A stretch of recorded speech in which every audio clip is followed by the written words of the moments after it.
Welcome to the MicroLife Café. I'm your host, Sarah from MicroLife Fertilizers.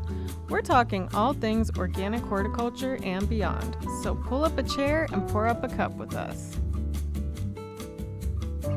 Today we're sitting down with Cliff, owner of Year Round Houston, an organic lawn care company who has made it his mission to help homeowners ditch the chemicals and work with their soil instead of against it. From clay soil and brutal summer heat to chinch bug and brown patch, he knows every challenge this city throws at a lawn, and he has an organic answer for all of it. We're going to talk about what's really living under your grass, why your soil might be the most important thing you're not paying attention to, and what you can start doing right now to set your lawn up for a beautiful Houston summer. Hi, Cliff. Thanks for coming in today. Can you share a little bit about your background? I certainly can. Thank you so much for having me. Looking very forward to it. I grew a beard in anticipation, build some credibility for the organics movement. My name's Cliff. I'm born and raised in Fort Bend County, outside of Houston proper. Sadly, I think I disappoint a lot of people because I did not go to Texas A&M. Nothing wrong with my brothers and sisters that went there, fine university, but I did go to University of Houston with no inkling of organics or agriculture. I actually got a degree in finance. Wow. It made my grandparents smile. That's about the extent of what I knew about getting a degree in finance. So after a decade plus or not working as an adult in banking, worked for downtown Houston for one of the world's largest banks in the private bank division. Really good gig, but I was ill-suited for office work. Mm-hmm. And honestly, I'd said, I think I'd rather mow lawns. And I got laughed out of that big bank. And just starting with kind of the mowing and blowing with some folks, that led me into more of the lawn treatment type of things because a lot of things weren't working. And just as my education grew in that, it worked, like I said, worked more towards the treatments of it. And so kind of here we are. We're in our 12th, this will be our 17th year in the green industry and the 12th year kind of in this phase of year-round Houston. Wow. So how have you seen the green industry evolve since you began? Well, I'm not quite sure if it's just because of my personal kind of bubble inside of it, but I think there has been just a lot of emphasis and attention paid towards resources. Water has become a huge issue worldwide, but we see it in the American West, quite a bit in Texas recently, as well as the advent of data centers, which they didn't exist in their current type of idea of it. We didn't have those 10, 15 years ago. And then we've got some issues just most recently in Corpus Christi. So things like water, renewability, I think as just from a world standpoint, again, how do we keep these resources going? We've seen a lot of chemical litigation over the past decade really kind of ramp up. And I think the highlight for that is when you start seeing those daytime attorney commercials about have you been affected by fill in the blank. Right. It's like, golly, this must be hitting a nerve with someone because of the attention that's paid to it. I'd submit that it's good attention, but so there's just, I think, a lot more people paying attention, and whether or not that's because of internet or social media, public consciousness, I don't know, but those have been some of the big changes that I've seen. Oh, yeah.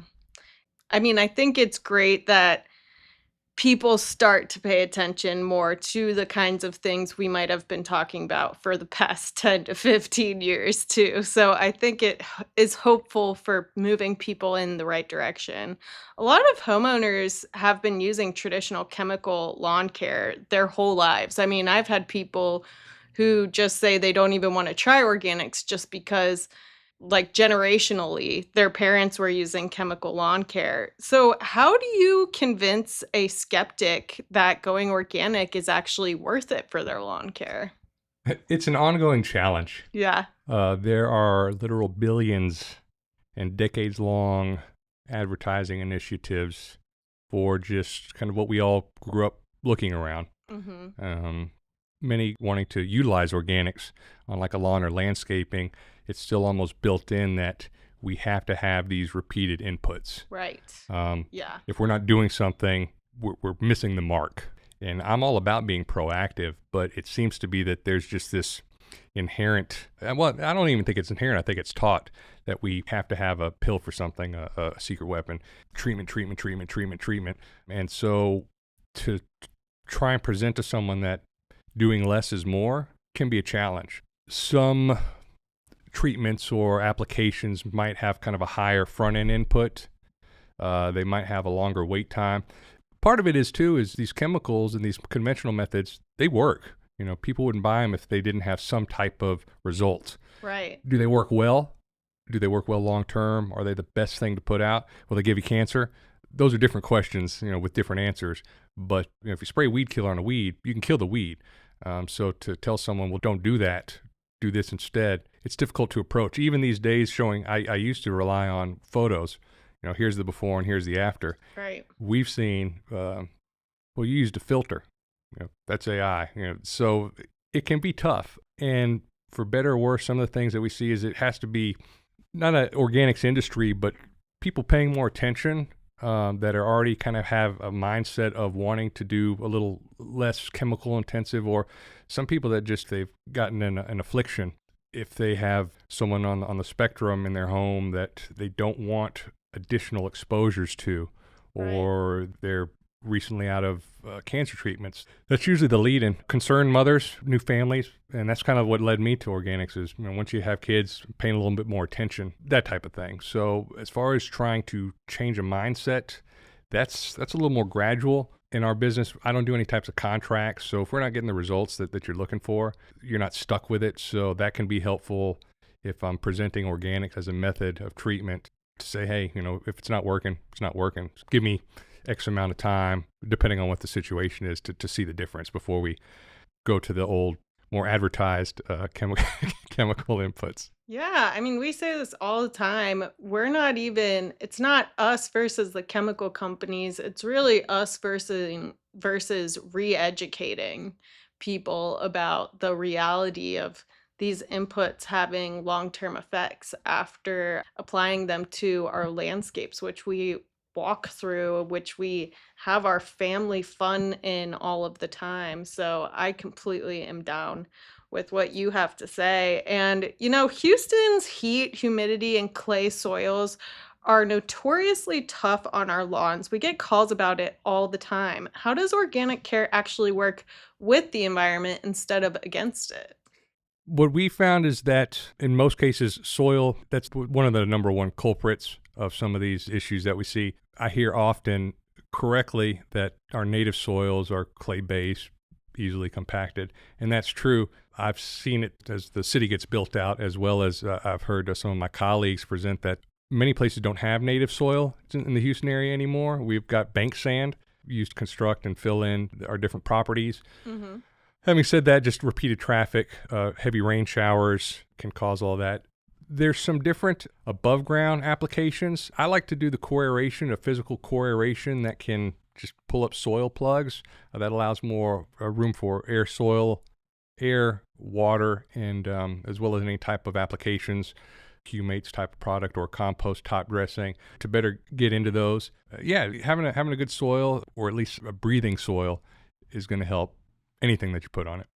Definitely. And one thing I learned about you a couple years ago was challenges that new homeowners run into whenever they have a house that was newly built. Can you kind of share some of the reasons why people want to have your services come out and help them with their new home and the kind of debris and stuff we talked about? Certainly. The reason we get the call is because things are looking bad. Plants and landscaping is doing poorly. Much of the conversation tends to be, well, it was designed and installed poorly. When you've got sprinkler zones that are tied into shaded areas on the side yard as well as sunny areas in the front yard, and they have to run a certain amount to keep things alive in one place, they're going to flood out bare areas and create mud on the side yards. If the sod installation tends to be haphazard at best, that's the nicest polite way I can put it. Yeah. Again, using a lot of bank sand.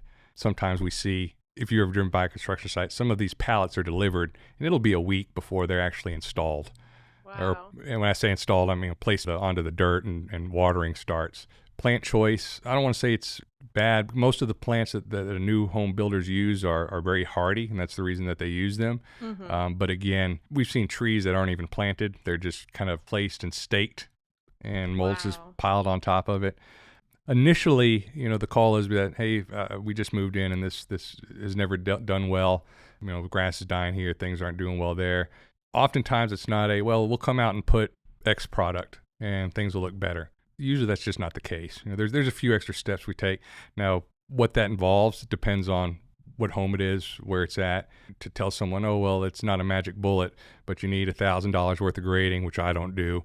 You need an irrigation redesign, which is costly. So it's not always a good, easy, quick answer, which again, I think comes back on the way a lot of things are presented is, well, just buy this and it'll be better. We'll just buy this and it'll be better. Because it's just, could it be better in certain circumstances, and will it make a yellow grass greener? Potentially. But is it going to fix the problem?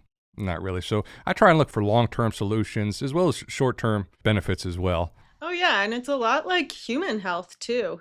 Sometimes we try to just put Band-Aids over things or try to do quick fixes like taking a headache relief medicine, and we don't really go down to the core problem of, oh, maybe I need to drink more water. You know what I mean? Were you cheating on my notes?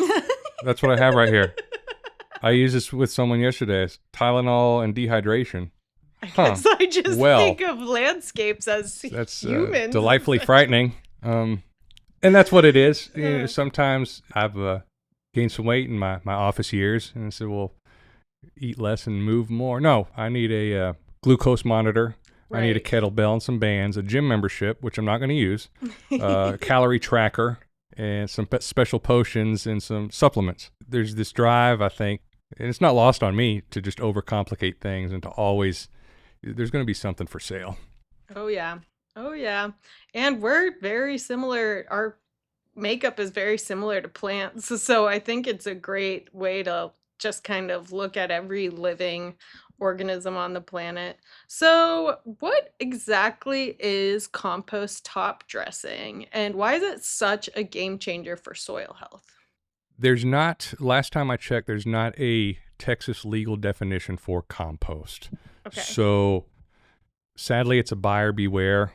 Things can be bagged in big box stores as well as just at local mulch yards that people will call compost, and it can be all manner of things. So I don't want to say my definition, but what I look for in a compost is plant-based, so that there's no smell, that it's aged, so that will, during that aging process, whatever organic matter is used to produce that will heat up enough to kill weed seeds, which of course is critical if you're putting it all over your lawn. You don't want to overseed your lawn with weeds. And that will, in most cases, be mixed with a little bit of sand just to keep it workable. And then, depending on the application, screened. When we're doing it with a lawn, the finer screen is going to work more readily into the thatch layer or any type of core aeration, or just sit there. It's going to just get into the soil a little more readily than a less screened compost. And as far as the benefit of it is, it adds organic matter.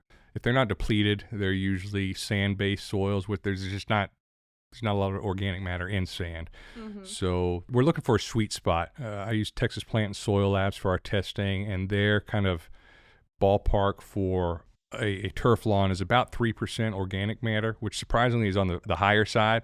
Most have less than 1%, but we're not trying to get a forest floor where it's just tons and tons and tons of organic matter. So a top dressing is not necessarily needed year in and year out. Sometimes initially that can be very beneficial, but there does get to be that kind of, you're not getting quite the return on your investment, organically speaking.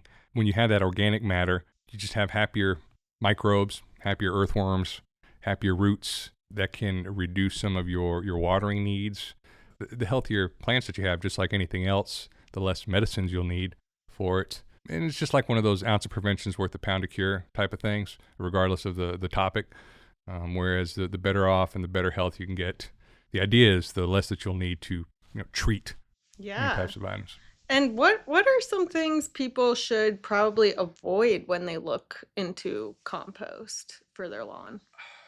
I would do some research on a reputable mulch yard. There's several of them out there. We're pretty. I'm grateful in the Houston area. We've got 2, but there are some very reputable folks. What you don't, well, and it's even one of those, not to geek out, but topsoil. Topsoil is good. People hear topsoil. Topsoil want good organic topsoil, right? Right. Well, in many cases, topsoil is exactly that. It's scraped off the top of somewhere, and then it ends up at a mulch yard. Some of the mulch yards will state on their website, topsoil, not screened, does contain weed seeds. So you just want to look out for some of those type of things. So just because it's labeled as topsoil doesn't necessarily mean you want that. It might serve a purpose, but just over your lawn or in your flower bed. So to kind of take a look at those, it can be really important, because we've seen some clients which we show up and I'm not sure what it is. I don't know if that person got sold compost and it wasn't that, or if they decided, well, we'll use hardwood mulch instead of a compost because it's cheap. I don't know. I hate to speculate, but it tends to, if it's not screened or aged, then guess there's going to be a ton of weeds as soon as the opportunity arises for those weed seeds. And then again, you're back on that hamster wheel of, well, I've got all these weeds. What do I do about it? Well, I don't like to use weed killer, but that's our option. Well, I just can't stand to look at them. So Yeah, I think like the organic approach is a lot more preventative healthcare, and chemical approach seems to be more of reactive healthcare.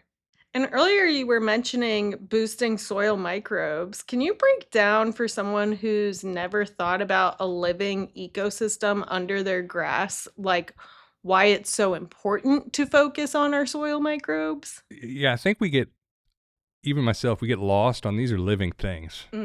Yeah. And it's all connected. And that's one of the beauties I like about irrigation is it's broken, I fix it, it's fixed.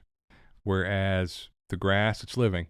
So if it rains, now I have a different approach with what problems it might have, what solutions there might be. The microbes, they live and die. They've got life cycles, the same as grass, the same as some of these trees that we have. It's just not a perpetual either one and done, or we just treat it once a month or even once a week. I think some of the golf courses, they treat almost every day depending on what the area is. So that's a different science and subject, but it's all interconnected. Well, I think it's cool to approach it as if we are second guessing putting chemicals on our lawn, we probably don't want to walk barefoot out on that lawn as well. The label says so. Well, safe once dry.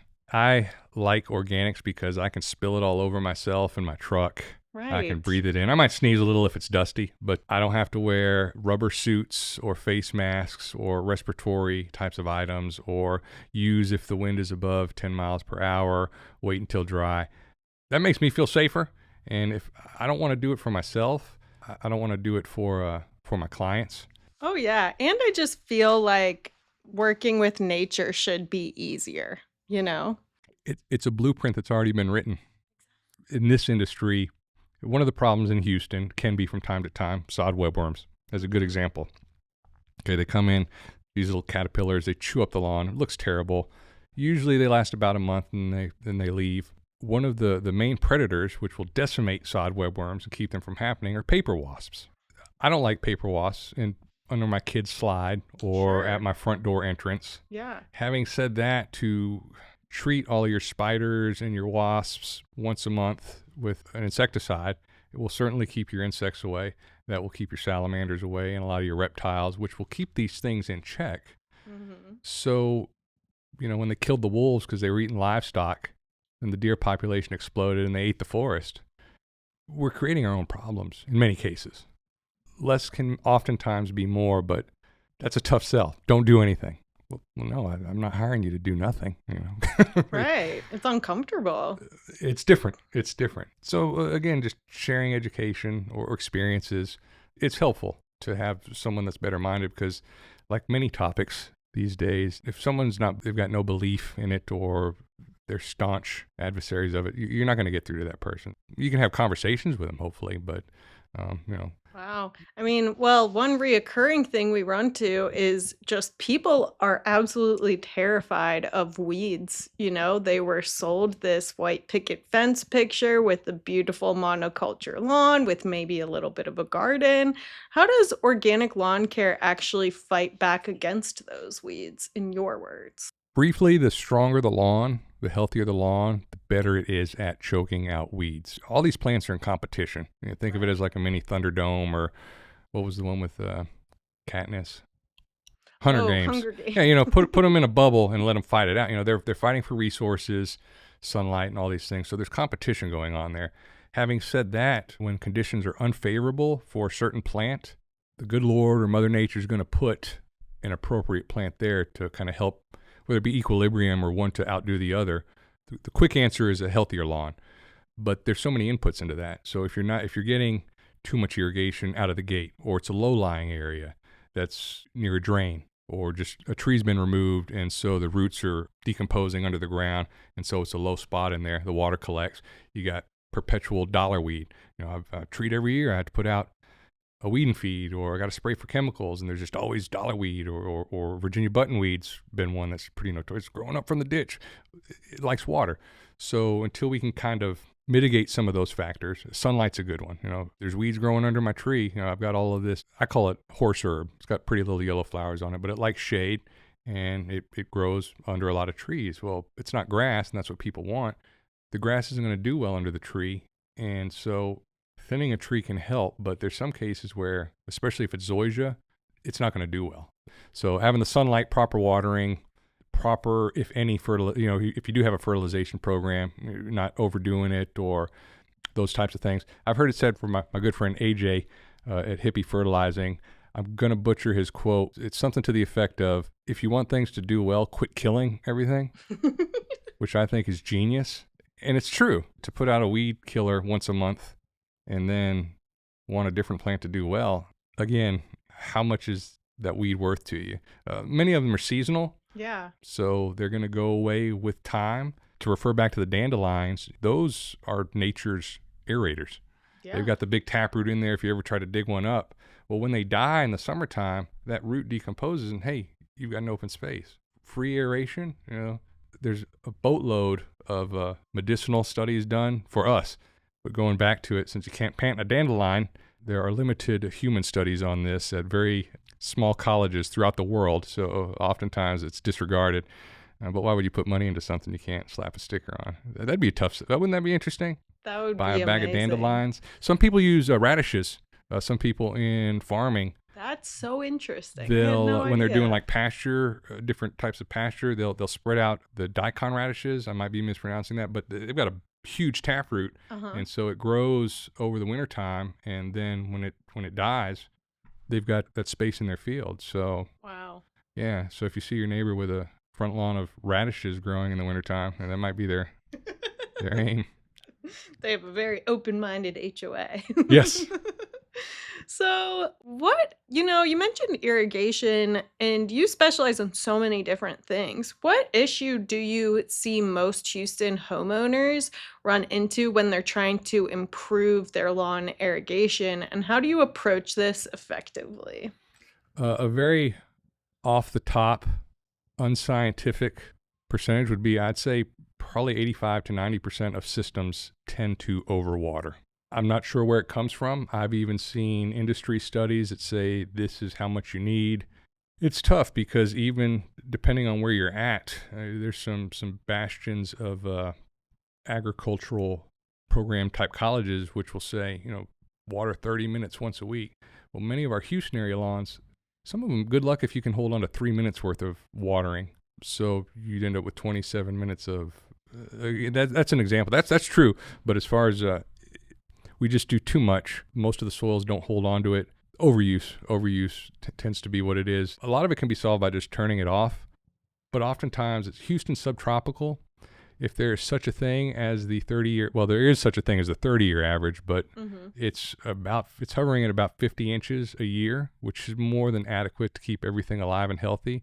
When we get that 50 inches, tends to be the issue, whether that's in a weekend or just a month out of the year, and that gets to be a problem. We have seen some significant droughts where you almost have to run a sprinkler 3 times a week to keep it alive. Getting back to the question, a lot of it's education. If there's some things we can do with design, we can be happy to do that, but a lot of it gets to be just working with the existing system. Everything can be reworked, but it tends to be cost prohibitive, or just like anything else, your cost benefit is difficult to implement. But less tends to be more. Getting helpful tools like some of those. I don't want to dismiss some of the advances in irrigation technology with some of the smart programming, but people hear smart, I do too, and we think AI knows it all. There's a little man that comes out and soil and moisture meters your lawn, and we're not there yet. But there are some great tips. At the very least, a rain sensor that works. Even people hear those though, and they think, well, I've got a rain sensor. Those things are very primitive. They've got just like a cork type of apparatus in there. When it swells, it turns off the sprinkler system. But what we find is that those dry out much quicker, high up on a fence line in the sun. Yeah. Where it's supposed to be exposed so that the rain can get to it. But it doesn't know that you had 5 inches of rain and not 1. So once the rain sensor dries out, it can still run the system. So it's a great tool, but it's limited. So I just try and educate, work with our clients, present available options to them. And it's just, and one size does not fit all. I'd be a billionaire. I wouldn't be sitting here talking to you if one did, because I would invent it. Yeah, it's different. What's good in the heights is going to be different than in the woodlands. Now, we were just talking about insects and soil disease issues. In Houston, we see, like you mentioned earlier, chinch bugs, brown patch, take-all rot, root rot. What are you constantly battling with in this area, and how do you organically handle it in the springtime? All of the above. As far as how do we organically address it, I sound like a broken record. I might not know what I'm talking about. I could start naming chemical. There's a laundry list of Google stuff that you can find out as far as how to address it. First issue this time of year, check your watering. I know if anyone checks this in the future, it might not apply, but we got, depending on where you're at in Houston, the coast got 0. My dad in Northwest Houston got 7 inches on Sunday. So again, a watering schedule might not apply to, it's not going to be cookie cutter. But at the same time, I think, and it's very hit or miss, but I've seen lawns going off just this week. This is Tuesday. Yeah, so just yesterday, Monday, driving around in areas that got 1.5 inches. That's not good. If they call me with, hey, it's turning brown in this area, probably a fungal issue. Guess what? We can look up a fungicide that will address that fungal issue, but kind of like taking my semi-glutide, once I get off of that, I've got a 75% chance of gaining that back. So, looking at the water placement, again, the healthier areas will do better. They'll be more insect resistant. Taking a step back and, again, addressing kind of your overall approach. Well, no, I didn't put out any bug killer today. Well, if you got an exterminator that's trying to find and kind of relate some of the big picture things with some of these very specific items can be key. Not everything's a soil sample and, we need to get that 2% organic matter up to 3%. Those would be helpful, but a lot of it's like, well, let's not do anything. It just rained. Let's not put out a fungicide. If there is such a thing as a silver bullet, I'm going to drop this one because I've just found more benefit from it. Summer, spring, fall. It's MicroLife's Humates Plus. It tends to work really well, but it's not a true fertilizer. I found it to be a great soil amendment. It's got a lot of carbon in it, which adds to a building block of life. Yeah. But you can't use too much of it. That's great too. I don't have to watch my guy. He could spill the bag and I'd be like, oh, okay, well. So it's fantastic. It adds to the soil health. I have looked into some things. Again, I'm not a scientist. I stand on the shoulders of giants who do that stuff, steal from the best. But I heard some studies and looked at that higher sugar contents, whether it be from molasses or higher carbon, will discourage insects, pest insects. And just like lions, they're looking for the sick and the weak. Mm-hmm. So if you got a sick and a weak lawn, sure, you could throw out insecticides, you can throw out in fungicides, but if it stays wet, you're going to get fungus. And if it's on its way out, Mother Nature's going to send some things to help to the afterlife. So just doing right by it. Compost top dressing is probably a close second. Again, and it's not because every answer is compost top dressing. It's just a lot of times on the edges of your curbs, which is where chinch bugs like, that tends to be where watering is either too much or a little sparse, depending on where your sprinklers are situated. It's got the heat of the concrete in summer to heat up. So it just tends to have poor soil health to begin with. So throwing a bag of compost, yes, it can be that easy. Do your own research compost onto that area. You don't have to hire a crew to come bring out a trunk load of it. But those types of minimal inputs they can go a long way. They can go a long way. And again, I want to look for long-term solutions. Now, can I come out and charge you, to do 3 follow-up applications of an insecticide for chinch bugs, which is kind of protocol, and almost once you have an outbreak, can be kind of what's needed.